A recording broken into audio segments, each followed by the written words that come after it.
চলে এলাম আমার ছোট্ট ব্লগে। আশা করি সবাই ভালো আছেন। আজ দুপুরে মেনুতে ছিল ভাত, ডাল, লাল শাক ভাজা আর পেঁয়াজি বানাবো বলে পেঁয়াজ কেটে রেডি করে দেখি বেসন শেষ। কি করি এবার? হঠাৎ মাথায় বুদ্ধি এলো, চলো ছোলার ডালটাকে একটু মিক্সিতে গ্রাইন্ড করে দেখি বেসন বানাতে পারি কিনা। যেই ভাবা সেই কাজ। এই যে গ্রাইন্ড করে নিয়েছি আর ভালো করে ছেঁকে নিচ্ছি। গুঁড়োগুলো আমি যেগুলো একটু মোটা মোটা ছিল সেগুলো রেখে দিলাম, পরে আবার মিক্সিতে করে নেবো গ্রাইন্ড।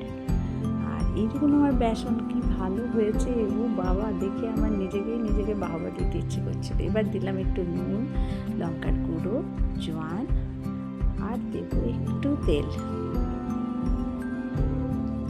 এবার এগুলোকে ভালো করে মিশিয়ে নেব আর মেশানোর পর একটু একটু করে জল দিয়ে ব্যাটারটা তৈরি করে নেব।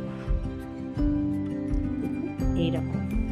এইবার আমার সেই কেটে রাখা পেঁয়াজগুলো এর মধ্যে দিয়ে দেব আর ভালো করে মেশাবো। সাথে দেব কুচি করে রাখা কাঁচা লঙ্কা আর আমার ফেভারিট ধনেপাতা। ভালো করে সবগুলোকে মিশিয়ে নিচ্ছি। আর এদিকে কড়াইয়ে আমি তেল গরম করতে দিয়ে দিয়েছি কিন্তু। এবার একটু একটু করে দিয়ে দেব পকোড়া। আর দেখেছি আমার কি ভালো লাগছে না, সত্যি আমি ভাবছিলাম কি করে আমি আজ পকোড়াগুলো বানাবো। কিছু না হলে ময়দা দিয়েই করতাম, কিন্তু এটা একটা খুব ভালো ট্রিক্স, আপনারাও জেনে রাখুন। কখনো যদি এরকম হয় তো মিক্সিতে ছোলার ডাল পিষে নেবেন।